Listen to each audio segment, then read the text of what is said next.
Analista político está con nosotros, no solamente está con nosotros, sino que está justamente pasando un tiempo también aquí en el Perú. Le damos la bienvenida. Gonzalo, muy buenas noches. ¿Qué tal, Cristian? ¿Cómo estamos? Bien, Gonzalo, gracias por atendernos.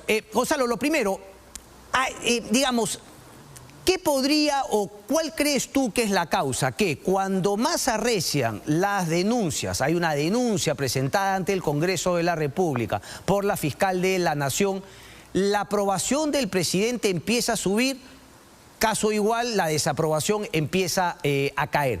¿Qué puede estar ocurriendo, Gonzalo? ¿Cuál es tu análisis al respecto? Bueno, yo lo que veo es, más que empieza a subir la aprobación, se detiene la caída, ¿no? Hay una base importante de identificación con el presidente Castillo que le permitió ganar la elección y ese voto puede mantenerse todavía. Ese núcleo duro del presidente Castillo puede ser lo que resista. En todo caso, lo que puede haber funcionado es este cambio de estrategia de simplemente pasar ya al ataque por parte del presidente del Consejo de Ministros.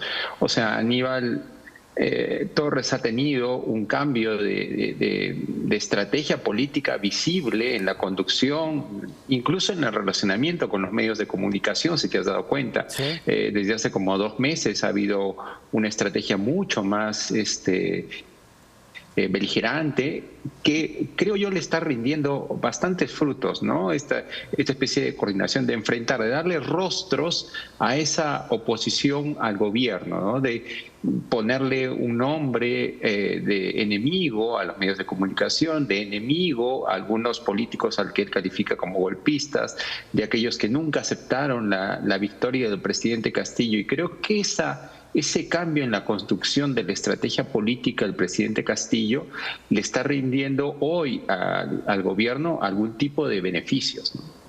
¿Crees entonces que ahora el gobierno tiene una estrategia, la cambió inicialmente, tiene una hora que le está brindando algunos frutos? ¿Tú crees que la oposición tiene alguna estrategia y en todo caso crees que haya la capacidad de cambiar de estrategia teniendo en cuenta lo que acabas de plantear, que el Ejecutivo tiene una y le está funcionando?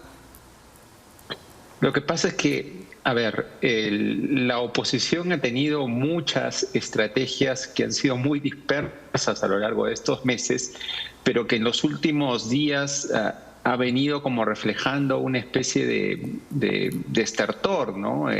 Esta especie a mí me parece un disparate tratar de llevar el tema de traición a la patria de nuevo al debate político, porque precisamente días antes de que pueda venir la delegación de la OEA, si alguna cosa tiene el Ejecutivo para poder asirse alguna teoría que pueda involucrar algún debilitamiento de las instituciones democráticas, creo que va desde este punto de vista de una acusación que no me parece que tiene ningún sustento. Entonces, la oposición política al gobierno, creo yo que lo que más la caracteriza es esta especie de dispersión de estrategias políticas que no han logrado confluir en una sola estrategia política, ¿no? Correcto.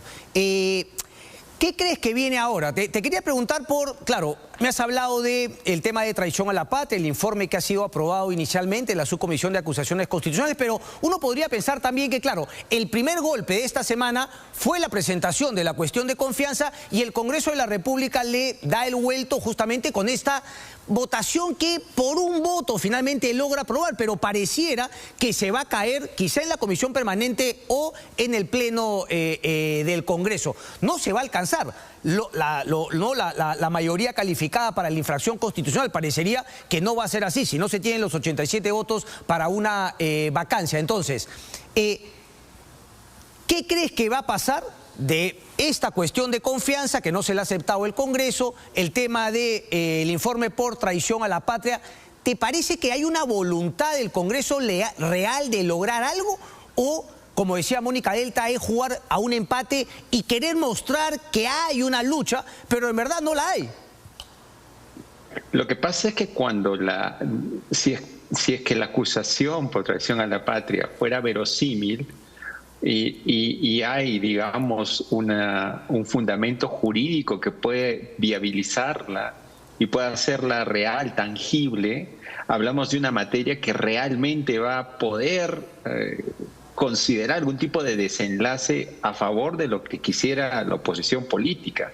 Lo que parece a todas luces, para mí evidente, es que quieren mostrarse como una oposición política, haciendo esta caricatura de acusación contra el gobierno, para quedar bien con esa fanbase que tienen y tratar de decir que son oposición, ¿no? Y que están haciendo todo lo posible por digamos, acusar al presidente de la República, cuando la acusación por la que lo están en este momento involucrando es, en este momento no tendría ninguna base jurídica. Para mí se trata pues efectivamente de una puesta en escena para dejar contentos a su núcleo base duro de votantes, más que darle algún tipo de desenlace, que es lo que yo estoy viendo en los últimos días en Perú, ¿no?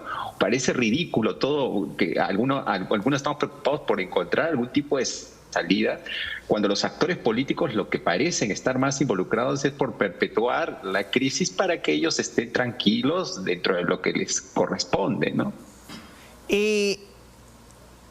A ver, el fuego cruzado. Sí, el fuego cruzado. Te estoy escuchando todo, José. ¿Cuál sería tu recomendación? ¿Cuál sería? Déjame ponerte en un papel un poco complicado. Eres el asesor de la oposición. ¿Cuál sería la recomendación para cambiar un poco la estrategia? Porque yo coincido en todo lo que has dicho, pero quizá la oposición en verdad no quiere llegar a ningún punto, a ninguna meta final, sino solamente quiere darnos la impresión de que están en este rifirrafe con el Ejecutivo para mantener las cosas como están. Si no fuera así, y hay una real convicción de lograr cambios, ¿no?, de frenar el deterioro que estamos viendo en nuestro país, ¿a dónde tendría que cambiar finalmente la oposición? ¿Cuál debería ser la estrategia en términos reales? Por ejemplo, la denuncia que ha presentado la fiscal de la Nación, pero también de cara a la ciudadanía, teniendo en cuenta este freno en la caída del presidente, pero ojo, también la subida en su aprobación, porque parece que el Congreso, como tú lo dices, juega para ese núcleo duro que dice vacancia y fraude desde el año pasado, y el presidente Pedro Castillo solamente juega para ese núcleo duro de 25% que siempre lo ha sostenido.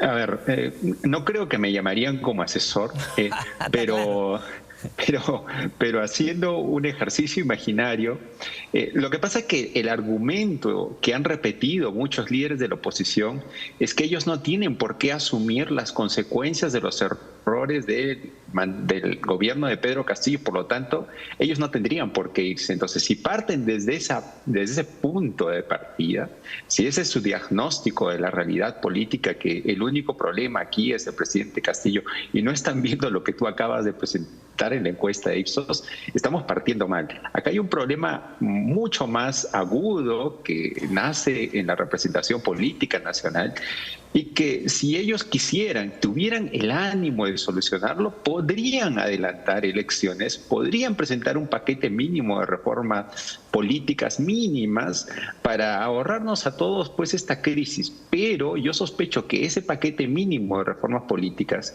ese adelanto de elecciones, no están dentro de su cálculo político en el corto plazo. Y como no está dentro de su cálculo político en el corto plazo, lo único que van a hacer es simplemente hacer esta especie de teatro, ¿no?, para tratar de contentar a ese núcleo duro. Y a mí me parece que sí, si es que la mínima estrategia podría ser empezar a discutir cómo salimos del entrampamiento mediante unas nuevas elecciones con un paquete mínimo de reforma política. Pero no hay, si tú te fijas en las discusiones que hay en las comisiones, no hay ni siquiera esos debates mínimos para llegar a esos consensos.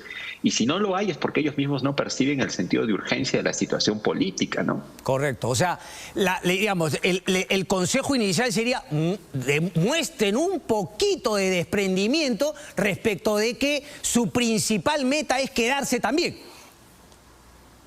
Sí, totalmente, ¿no? O sea, si es que ustedes están comprometidos con la defensa de las instituciones democráticas y la estabilidad del país y les importa tanto la situación, Correcto. se habrán dado cuenta que sacar un presidente de la República sin que eso implique que el Congreso asuma de una manera que se puede interpretar como que le han arrancado el poder político al Ejecutivo, eso no va a terminar bien, eso lo acabamos de ver, ¿no? No sé qué tipo de miopía todavía en algunos asesores de los congresistas, bueno, los mismos congresistas, que les hace pensar que ellos pueden sobrevivir a un escenario donde vacan un presidente y ellos lo tienen fácil para gobernar, ¿no? Gonzalo, pongámonos que tiene mucho también de presencia en la política, pongámonos cínicos. Uno podría hasta decir que, oye, por lo menos desde el Congreso de la oposición, hagan el juego, ¿no? Engañen de que están dispuestos a desprenderse de esa posición en el Congreso de la República, empiecen a debatir o a ponerlo en la agenda, por más que en verdad no lo quieran, y eso podría incluso desatar, digamos, cosas que se quedan frenadas como este tema de traición, que a mí me parece débil, ¿no? Pero por ahí también va desatando el nudo de la denuncia constitucional, los votos, por ahí una vacancia, es decir, hasta sería positivo para la oposición fingir que están dispuestos a irse, pero ni siquiera eso. No, porque, de nuevo, lo que pasa aquí es que ellos están convencidos, no sé cuáles son los focus group o las encuestas que están analizando, no creo que tengan eso. Están convencidos de que el panorama es que ellos son como que los superhéroes que van a salvar a la democracia peruana, no se dan cuenta que son parte también del mismo problema. Correcto. Es que el problema, Cristian, es que realmente no se transmite el sentido de urgencia de la crisis.